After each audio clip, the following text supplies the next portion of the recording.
ইলিয়াস হোসেন এবং গোলাম মাওলা রনি এদের মারামারি বর্তমানে জানেন না, খুব কম সংখ্যক মানুষই আছেন। কিন্তু বিষয়টা সেটা না। বিষয়টা এরা মারামারি থেকে এদের জীবনের এতটা ভয়াবহ তথ্য সাধারণ মানুষের সামনে উঠে আসছে, যেটা সাধারণ মানুষ বিশ্বাস করতে পারছে না। এই মানুষগুলা এইরকম কাজে নিয়োজিত, বা এই মানুষগুলো এই কাজগুলো করতে পারে। এই মানুষগুলো তো দেশের জন্য এত কিছু করেছে, দেশের দুঃসময় দেশের জন্য কথা বলেছে। হ্যাঁ, তারা ব্যক্তিগত জীবনে যেই যেমন হোক না কেন, আমরা সবাই তাদেরকে খুব ভালো মানুষ হিসেবেই চিনি এবং জানি যে তারা দেশের জন্য জীবনও দিতে পারবে, দেশের জন্য বাজি রেখে অনেক কিছু করতে পারবে জীবন বাজি রেখে।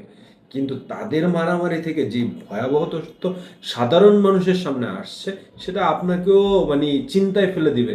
এরা আসলে ভালো মানুষ, নাকি এরা ভালো মানুষের মুখোশে খারাপ মানুষ?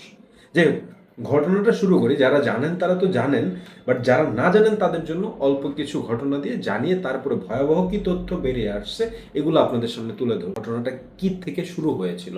ইলিয়াস হোসেন একটা পোস্ট করেছিল, আর সেই পোস্টের রিপ্লাই দিতে গিয়ে গোলাম মাওলা রনি পাকিস্তানি এক নারীকে, যে পিছনে দেখতে পাচ্ছেন, পাকিস্তানি এই নারীকে ইলিয়াস হোসেনের মা বানিয়ে মা বোন তুলে তুনোধুনো করেন। ইলিয়াস হোসেনকে ইল্লু বলেন, আবার গোলাম মাওলা রনিকে ইলিয়াস হোসেন গোলাম ময়লা রনি বলেন। তো এইভাবেই আস্তে আস্তে ঘটনার সূত্রপাত ঘটে। তো পরবর্তীতে ইলিয়াস হোসেন থ্রেড দেয় যে দেখে নেবে গোলাম মাওলা রনিকে, এবং গোলাম মাওলা রনিকে দেখে নেওয়ার প্রেক্ষিতে তিনি একটা অনুষ্ঠান করেন তার 15 মিনিটস ইউটিউব চ্যানেলে, ইলিয়াস হোসেন ইউটিউব চ্যানেলে। সেখানে তার দ্বিতীয় স্ত্রীকে এনে গোলাম মাওলা রনির যে পরিণতিটা করেন, সেই পরিণতিটা মানে বাংলাদেশের মানুষ আশাও করে না যে গোলাম মাওলা রনি আসলে এরকম একজন মানুষ। তাকে তো আমরা ভালো মানুষ জানতাম, সে 5 ওয়াক্ত নামাজ পড়ে, সে নিজে বলে, বা সে নিজে করাপ্টেড না, তার 14 গোষ্ঠী, তিনি নিজে বলেন, এটা আমার কথা না, যে তার 14 গোষ্ঠীতে এমন কোনো মানুষ নাই যে কারো কাছে হাত পেতে খেয়েছে। তারা বংশগতভাবেই বিত্তশালী এবং তারা একটা সম্মান এবং স্বনামধন্য পরিবারের সন্তান, তাই কিনা?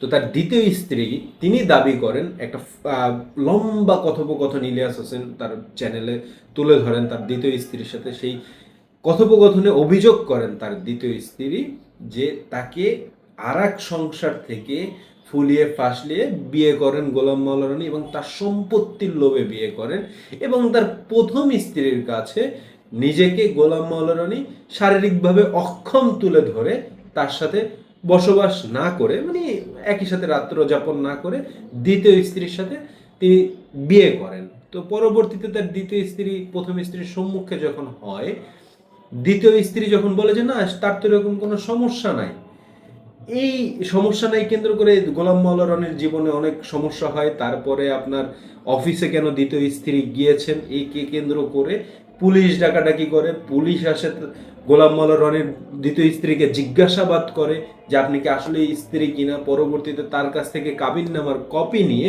ডিভোর্স লেটার পাঠিয়ে দেওয়া হয় দ্বিতীয় স্ত্রীর বাড়িতে। এখন তার স্ত্রী দাবি করেন যে আমার সম্পত্তি গোলাম মাওলা রানী বাগিয়ে নেওয়ার চেষ্টায় আমাকে বিয়ে করেছিল ফুলিয়ে ফাসলিয়ে, বাট বিয়ে করে যখন আমার সম্পত্তি তিনি না নিতে পারেন, ক্রপ করতে পারেন, সেক্ষেত্রে তিনি আমাকে ডিভোর্স লেটার পাঠিয়ে দেন। এখন আমি সমাজের কাছে অবহেলিত হয়ে পড়ছে, আমার একজন মেয়ে আছে, তাকে আমি কিভাবে বিয়ে দিব?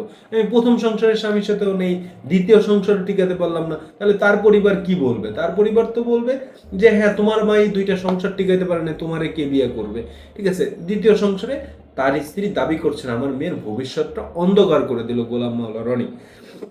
এখন এই জিনিসটা একটা অভিযোগ, এটা যতক্ষণ না আইনিভাবে আপনার প্রমাণ হয় ততক্ষণ পর্যন্ত তাকে এই অ্যালিগেশনটা দেয়া যাচ্ছে না, বা এই অ্যালিগেশনে আপনাকে তাদের দোষী সাব্যস্ত করা যাচ্ছে না। যাই হোক, এটা তাদের ব্যক্তিগত বিষয়। আবার এদিক থেকে ইলিয়াস হোসেনকে গোলাম মাওলা রানী দেখে নেওয়ার যে হুমকি দেয়, তার প্রেক্ষিতে ইলিয়াস হোসেন বলে যে ভাই, তুমি আমারে দেখা নিতেছো বা যাই নিতেছো, তোমার টাকা পয়সা গোয়েন্দা সংস্থা যা যেখানে আছে সব আমার পিছে লাগাই দাও, আমার এরকম একটা চরিত্র হরণ করার জিনিস খুঁজে পাবা না। বাট ঘটনা এটা না। আপনারা দুজন মারামারি করছেন সামাজিক যোগাযোগ মাধ্যমে, একটা জিনিস মনে রাখবেন, আপনারা দুজন বাংলাদেশের ভালোর জন্য অনেক সময় অনেক কাজ করেছেন। আপনাদেরকে মানুষ ব্যক্তিগতভাবে অনেক পছন্দ করে। আমি ব্যক্তিগতভাবে নিজে মনে করি, কাউকে যদি একজন মানুষ আপনার সময় দিয়ে শুনে কারো কথা, সেই মানুষটা অত্যন্ত সমাজের কাছে গুরুত্বপূর্ণ, কারণ তার কথার গুরুত্ব আছে বিধায় সামনের মানুষটা তাকে শুনছে। তো সেই হিসাবে গোলাম মাওলা রনিকে প্রতিনিয়ত লক্ষ মানুষ শুনে, ইলিয়াস হোসেনকে প্রতিনিয়ত লক্ষ লক্ষ মানুষ শুনে, ঠিক আছে, তাদের কথার একটা সমাজে ভ্যালু আছে। তারা যদি এরকম কাদা ছোড়াছুড়ি করে নিজেদের ভয়াবহ তথ্য সমাজের সামনে তুলে ধরে, তাহলে নিজেদের সম্মানহানি, নিজেদের কাদা ছোড়াছুড়িতে নিজেরাই নষ্ট করছে। আমি মনে করি তাদের এই ব্যক্তিগত আপনার মারামারি থেকে বেরিয়ে আসা উচিত, এবং দুইজনই যথেষ্ট পরিমাণে ব্যক্তিগত আক্রমণ একে অপরকে করেছেন। কিন্তু গোলাম মাওলা রনির পক্ষ থেকে ব্যক্তিগত আক্রমণটা প্রথম দিকে একটু ভয়াবহই ছিল, যার জন্য সে এমন আক্রমণের ইলিয়াস হোসেনের কাছ থেকে শিকার হয়েছেন যেটার মনে হয় না জবাব গোলাম মাওলা রনির কাছে বর্তমানে আছে। আমি আশা করি এটা খুব দ্রুত সমাপ্তি হবে, কিন্তু এর থেকে যেন আর বাজে না হয়। এর থেকে আরো বাজে হলে না মানুষ আপনাদেরকে নিয়ে হাসাহাসি করবে, আপনার একটা হাসির পাত্রে পরিণত হবেন।